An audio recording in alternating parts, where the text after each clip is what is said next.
Well, good afternoon. This is Hound Dog Steve coming to you on Sunday afternoon, the 30th of July. Welcome, friends. It's good to see you back again, and today I want to do a little exploration into the history of the indigenous peoples of this country, because you can see lately in the news there is a lot of activity about native rights and protests about pipelines and so on and so forth.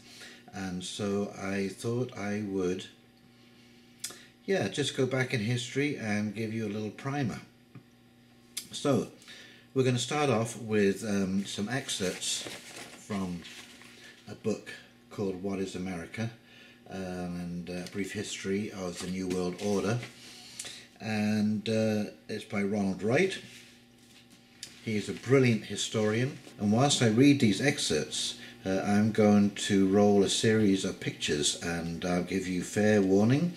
These are fairly graphic in nature, and they could be disturbing to some people. But the passages I'm going to read to you are some of the early experiences of the Pilgrims and the Spanish and the French when they interacted with the Indians, because we have this myth that that the Indians were basically nomadic warriors who argued and squabbled and fought with each other, and but the records of the first settlers and the first visitors to North America paint a very different picture. And the reason I'm doing this is because I want to lead into land rights, and native land rights at that, because the this myth that they were nomadic very neatly strips away the the thought that they had land or rights or possession of the land, because that tends to come from farming and creation and growth and building and the taming of the landscape. Okay, so here we go, and I would recommend that everyone take a read of this book.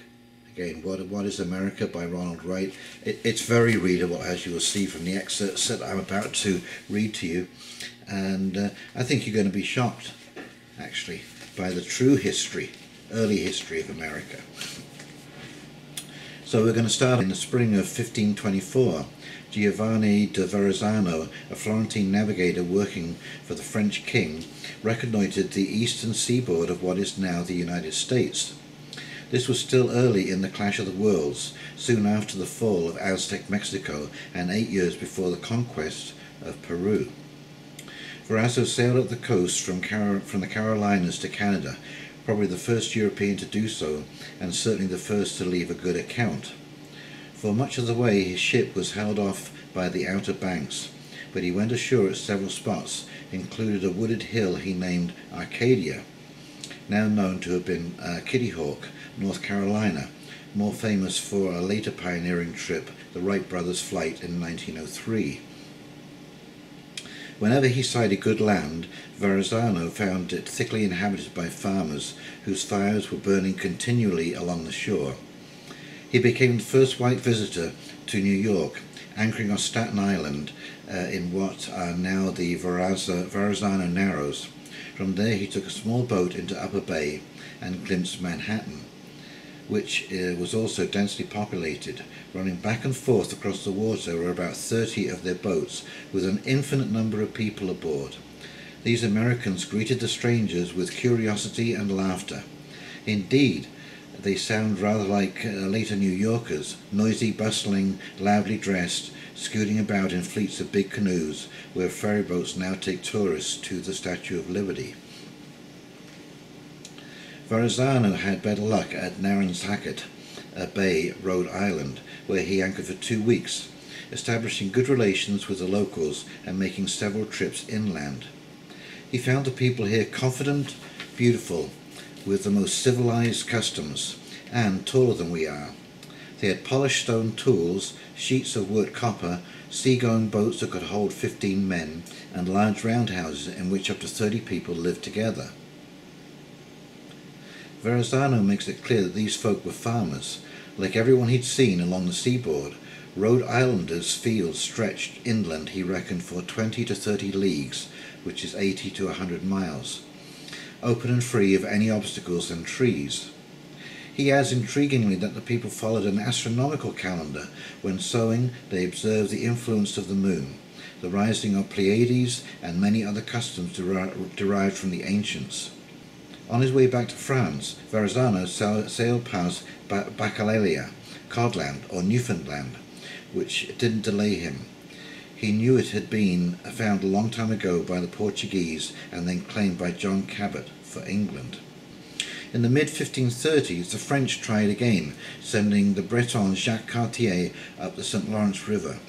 There he found two large towns that would one day become the chief cities of New France: Stadacona, Quebec City, and Hochelaga, Montreal. Cartier gathered words at both towns, enough for present-day scholars to identify the language family as Iroquoian, which includes Huron and Mohawk among its members. On his first trip, he kidnapped two boys and took them to Europe as proof of his discoveries.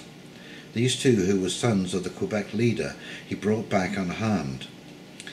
But when he shanghaied 10 more Quebecers in 1535, 9 of them died overseas, grim evidence of the vulnerability of New World peoples to Old World sickness. On a sunlit day in 1535, Cartier reached what is now Montreal and was then Hochelaga, or Great Rapids, for the first time. Thinking he might be in Asia, or at least well on his way there, he named the rapids Lachine, China. More than 1,000 people, he wrote, had gathered at the landing, welcoming us warmly as a father greets a son. The Hochelaga ladies showered the Frenchmen with fish and cornbread, which they threw into our boats in such a way that food seemed to rain from the sky. After this greeting, the strangers went ashore. We came to their tilled land and beautiful open fields full of grain of that country, which is like Brazilian millet, about as big or bigger than a pea, and on which they live as we do on wheat. In the midst of these open fields stands the town of Hochelaga, beside a mountain whose slopes are farmed and very fertile, from whose top one can see a long way. We named this hill Mount Royal. Cartier's description of the strongly fortified town is equally interesting and reliable, his details borne out by later accounts of similar Iroquois towns, which the English called castles. Hochelaga had a triple stockade and parapet enclosing 50 multi-family longhouses, each about 50 or more paces in length and 12 or 15 in width, built completely of wood. The houses were arranged on a grid plan around a broad central square, reckoning 50 residents per longhouse, which may be on the low side. Several thousand must have lived within Hochelaga's walls. So you can see that everywhere they go, they were the land was settled. These people were way more civilized, than we have been taught in our recent history of the last 150 years. The early French glimpses of a thickly settled agricultural North America are confirmed in much greater detail by a 3-year expedition, rampage is a better word, through the southeastern United States, led by Hernando de Soto and bankrolled by his share of Atafalua's gold. Although he had become one of the world's richest men overnight, Soto wanted an El Dorado all to himself, another golden empire like the one he'd found with Pizarro in Peru. So not 7 years since the grassy breath of his horse had stirred the crimson fringe of Atafalupa's brow, he outfitted a substantial private army and invaded Florida, landing at Tampa Bay in 1539 with about 600 men, 200 horses, dozens of war dogs, armored mastiffs routinely fed on Indians. You get that? Routinely fed on Indians, and a large drove of swine. Things did not go well. The people of Florida vividly recalled meeting other Spaniards in the 1520s and put up sharp resistance, their archery providing a good match for cumbersome crossbows and crude guns. Spaniards were shot through chinks in their armour, horses through the heart. On his way through that, well, and now South Carolina and Georgia, and then westward through Alabama to the Mississippi, Soto saw a farming polity that advanced enough to sustain his dream that an imperial city, another Cusco, lay somewhere within reach. Okay, so here it is from north to south, from east to west, South America included. There are signs of expansion and civilization, and land ownership and cultivation and clearance by the indigenous peoples of North America. Okay, this was not a ragtag group of people running through the bushes with bows and arrows with no plan or order. So this is what comes later. This is what happened, when the British arrived. Anyone mentioning Sir Walter Raleigh in later ages is likely to be deafened by applause, but in his day, though dashing and brilliant, he was thought cruel and devious, as adept at making enemies as making myths. His Englishmen were much like Soto's Spaniards, adventurers seeking gold, slaves and plunder, often in the form of Spanish treasure ships. Europeans who couldn't find an El Dorado of their own were not above poaching from those who had, committing piracy on the high seas as privateers. In 1585 the expedition disembarked at the lowland of Roanoke, near Kitty Hawk, North Carolina. The Arcadia Verrazano had seen 60 years before. Raleigh's colony was little more than a garrison. Of the 500 sent out, most were fighting men, only 108 were settlers, none were women, and there was no priest, which shows that the professed mission of bringing God to the heathen for what it was, a mere fig leaf over worldly desires. In promoting the venture, the London lawyer Richard Hakluyt had listed 3 reasons for sailing to Virginia: to plant Christian religion, to traffic, to conquer, or to do all 3. His list makes it clear that the place was already spoken for. You can't convert, conquer, or trade with people who aren't there. Hakluyt's friend Ralph Lane, writing back to him from Roanoke, described the region as very well peopled and towned. Savages possessed the land. In one town the English counted more than 700 locals at a feast. Either the Great Plague of the early 1500s had missed its backwaters of swamps and islands, or the population had recovered in the meantime. At this date, savages, from a Latin word for woodland dwellers, was not necessarily an insult. It was more a general term for non-Christians, interchangeable with natives, naturals and Indians. The English described the people as very handsome and goodly, and in their behaviour as mannerly and civil as any of Europe. At first these goodly folk welcomed the newcomers and showered them with gifts, hoping to draw them into a network of reciprocal exchange. The Americans even tried to teach the English how to grow maize and to build fish weirs, lessons that went unlearnt. Meanwhile, hogs and cattle brought by the whites ran amok in the unfenced native fields. Come winter, the intruders grew hungry and tried to buy, beg or steal the local supplies, like Soto barbecuing their dogs. In return, the Americans stole metal tools and other European goods. Outraged by these losses and fearful of an attack, or perhaps seeking an excuse to take everything by force, the English struck first. History records 2 such incidents at the Roanoke area. One in July 1585, where Raleigh's cousin Richard Granville burned the Indians' homes and spoiled their corn, and another, much worse, at Roanoke's People's Head town of a few months later. There Ralph Lane gunned down the friendly chief Wininga to the battle cry worthy of Pizarro. "Christ our victory!" It was white America's first preventative war. And it just gets worse and worse and worse. So this is an interesting little part here, and it talks about creating the myth that we believe today. This was, we're getting up into 1622 now. Demonization happens in all wars, but this propaganda lived on and solidified into a cornerstone of white entitlement. Myths usually enjoy a certain obscurity around their birth, and it is not often that historians can trace the political fiction back to the instant when it pecks its shell. Yet this one can be securely placed in the years 1622 to 1625, and within the influential writings of the Essex clergyman Samuel Purchas. He never saw the New World for himself, but drew freely on information from his friend John Smith and others who did.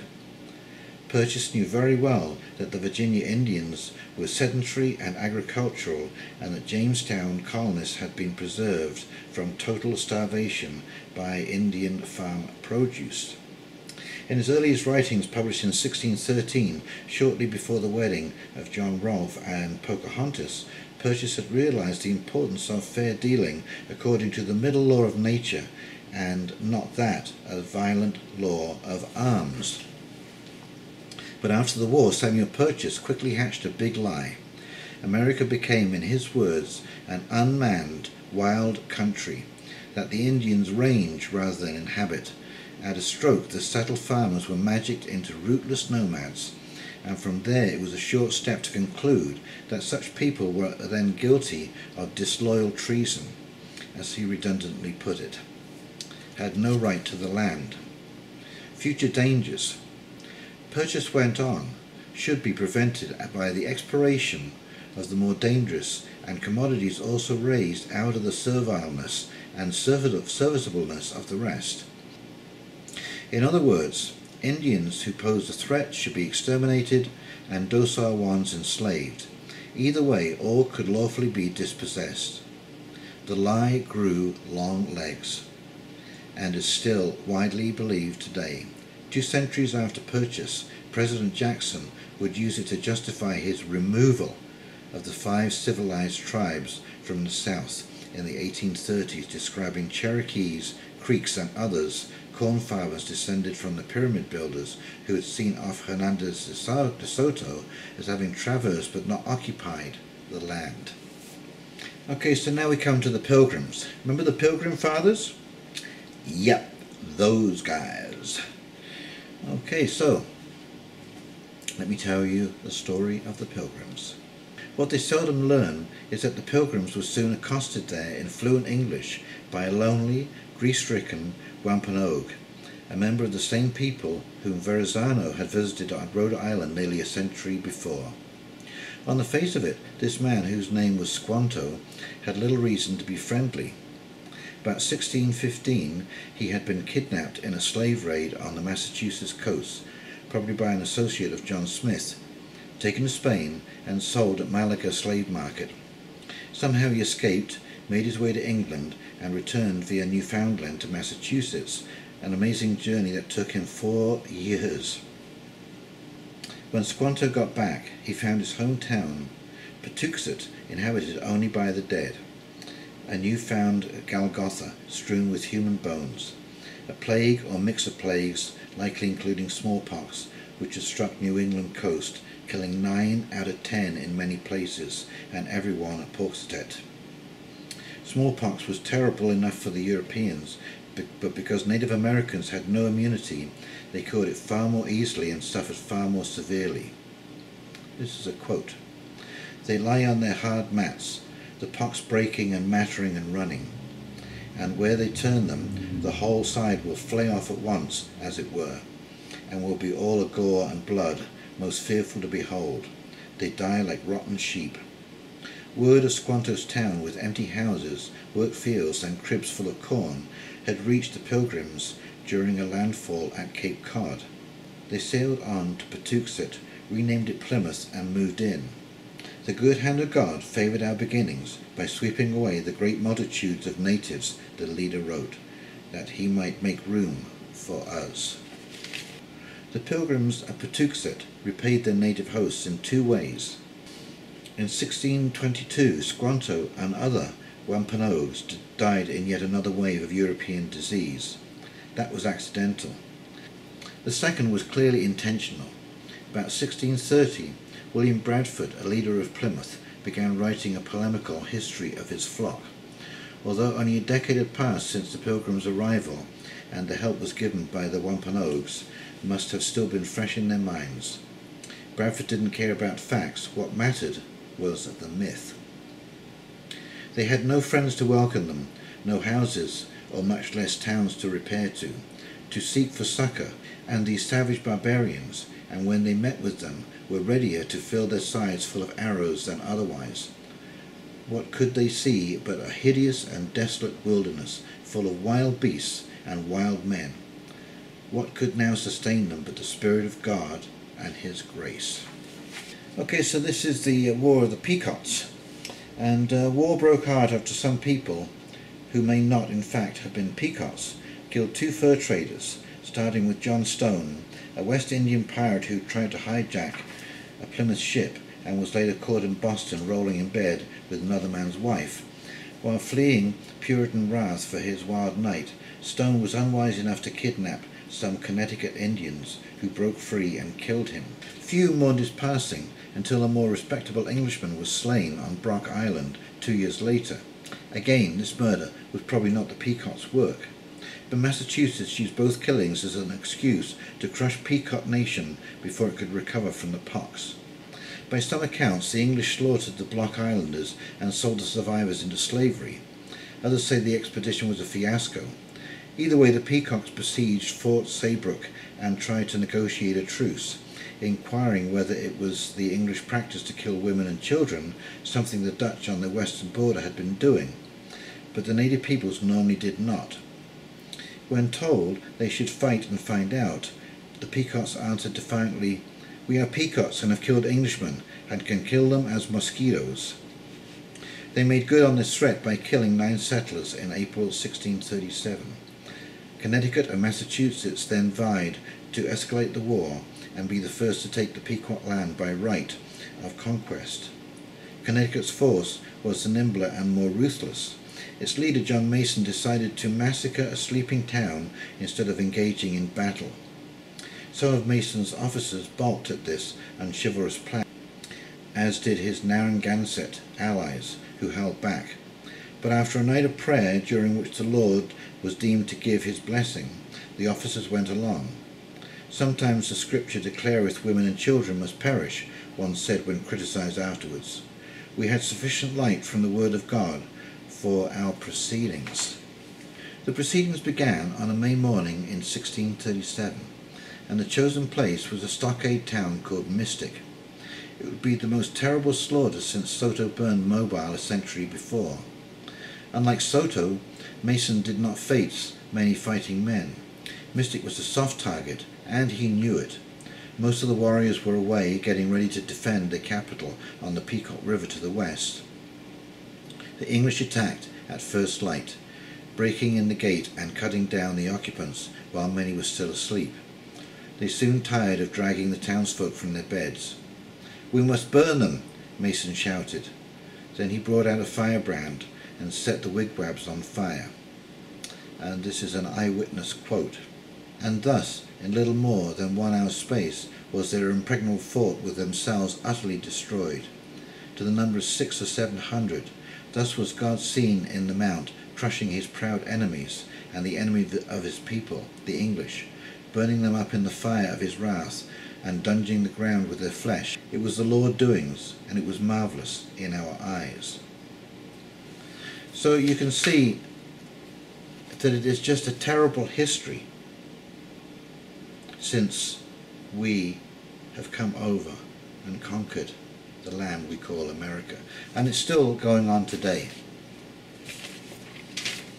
So here we have tensions high over Muskrat Falls. This is the 3 natives have been imprisoned because they protested the building of a hydro plant, and the reason why this has fueled the belief among the people that the living, hunting and fishing grounds are going to be flooded by water and poisoned by methylmercury, an environmental toxin that can increase in concentration after the flooding of ecological areas. And of course this goes back to Grassy Narrows, who got all the mercury effluent from the pulp and paper industry. Okay, and their lands are still poisoned, and they're still suffering from long-term mercury exposure.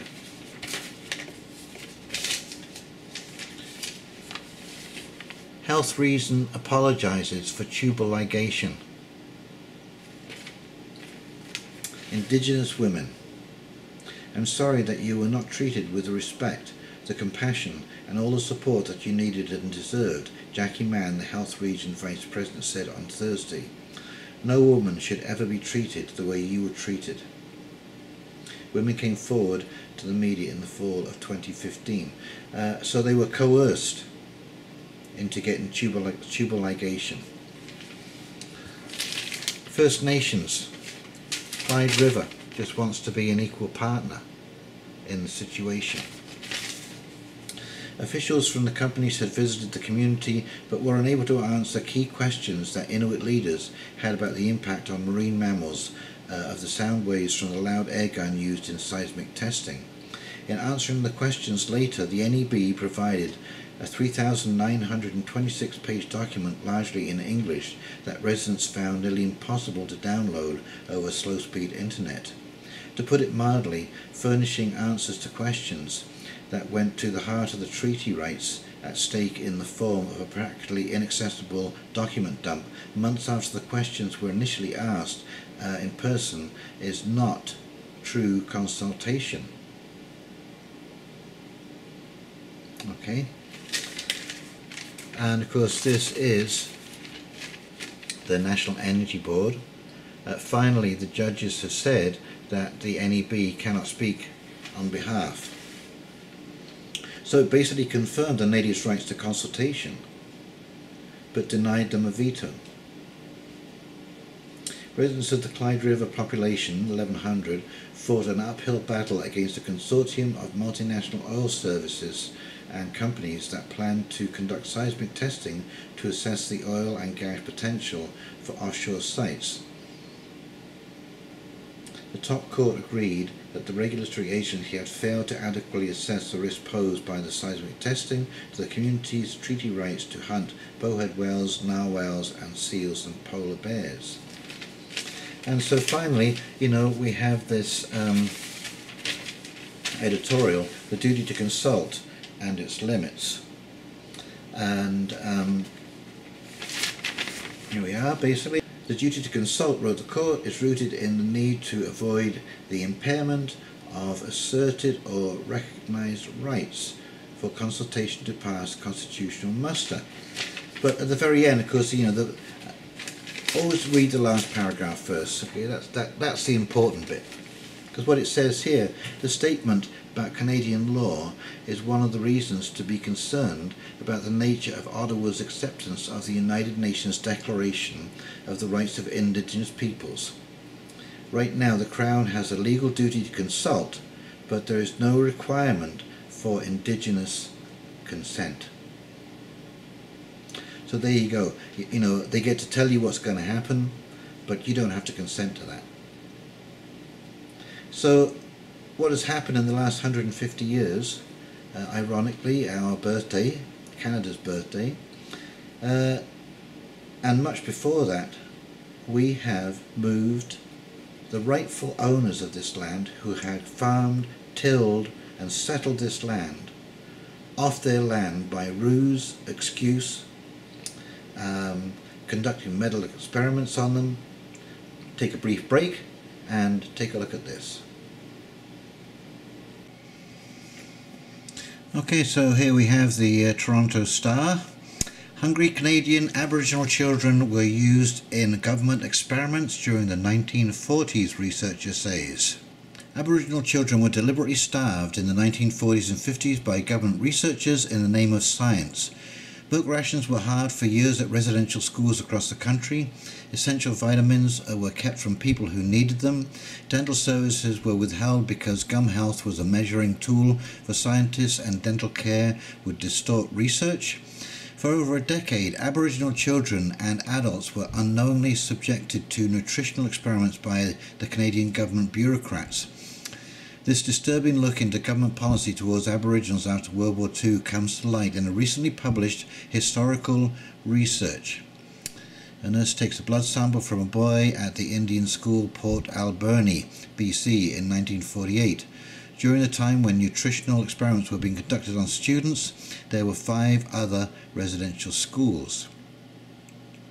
What Canadian researchers went to a number of northern Manitoba reserves in 1942, they found rampant malnourishment, but instead of recommending increasing federal support to improve the health of hundreds of Aboriginals suffering from a collapsing fur trade and already limited government aid, they decided against it. Nutritionally deprived Aboriginals would be the perfect test subjects, researchers thought. The details come from Ian Mosby, a postdoctorate at the University of Guelph, whose research focused on one of the most horrific aspects of government policy towards Aboriginals during a time when rules for research on humans were just being adopted by the scientific community.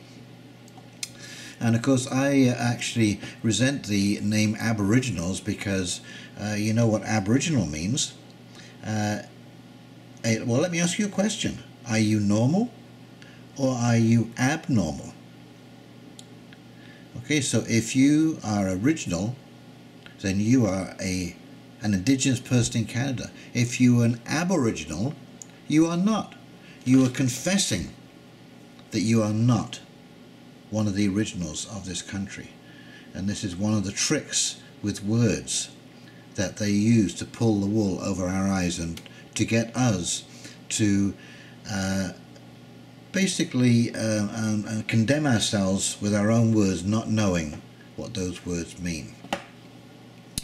And of course here is the next little piece, broken treaties. This is from Daily Cost. With more than 500 treaties already broken, the government can do whatever it wants, it seems. More than 500 treaties have been made between the government and Indian tribes, and all were broken, nullified or amended. Nothing's changed. The mere fact that the Keystone XL oil pipeline has even been considered as a violation of law and shouldn't have seen blueprints, let alone having this North American monster voted on by the Senate and House of Representatives. Okay, I'm going to leave these links in the show notes below so that you can go and read them for yourself. But when we're talking of broken treaties and the right to consult, I think we need to take this into account, don't you? The reason this is important, because these rights are not just native rights. These will apply to our rights as well. If native rights can be taken away, then so can ours. If native rights can be so meaningless that the government has to consult with the natives or with us, and it says in all the legislation, this is something we've been working on ourselves, because the Municipal Act, many of the provincial rulings on consultation all say that the public have the absolute right to be consulted. But when it comes to objecting to some of these things, oh no, you don't have any right to consent. That doesn't matter whether you consent or not. So these are important things. It's a very dangerous thing that we do when we ignore other people's rights, because other people's rights are our rights. Now I'm sure many people are not going to agree with me, because native rights have impinged, of course, on people's building rights and so on and so forth. But remember, these claims go back a long way. And if you don't think these rights are important, I'm just going to bring up a little issue about Britain. Just a couple of years ago, okay, the Spaniards had said that a 16th century document that had ceded Gibraltar to the British in perpetuity was not going to be honoured. And immediately Britain sent 2 frigates out there to defend the Rock of Gibraltar.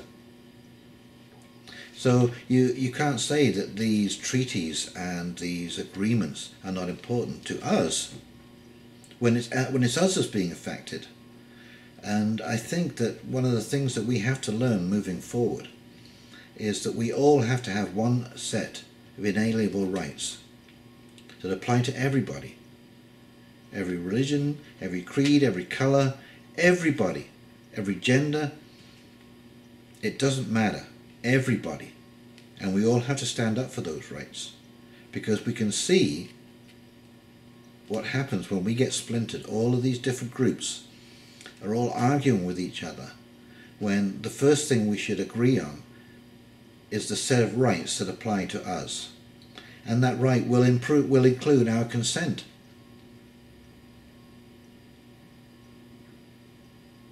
And I think this is because to challenge this through the courts has been made such an arduous task.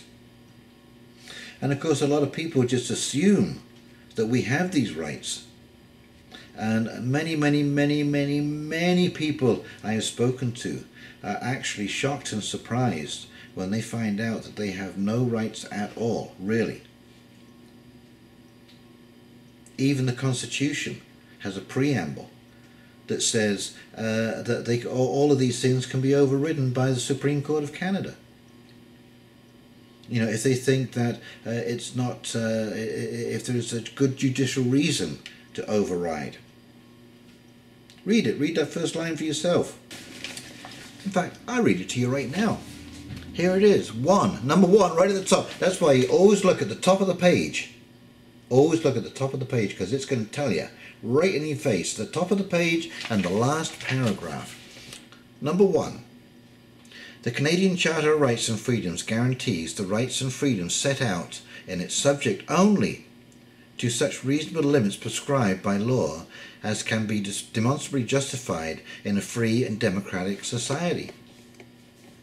So if you can't demonstrate justifiability of any one of these rights, they can be overridden by a court of law, i.e. the Supreme Court. So it tells you, right, so this is not a guarantee. See there, you see where it says that guarantee? This is not a guarantee. This is a limited guarantee, a limited warranty. That's all it is. And the limited warranty is overridden by exclusive veto, in that you have to prove that you actually have that right. So there you go. So that is why this is important to all of us, and why we should all stand up for these rights. Anyway, this is Hound Dog Steve signing off. I hope you have liked my little documentary piece here, and please like and subscribe, and leave a comment, join the conversation, tell me what you think, cuss at me, praise me, engage me, whatever you choose. I would love to hear from you, because this is an open conversation, and I think this is an important discussion that we all need to have. Okay, so you take care, and you have a great weekend. I'll talk to you soon.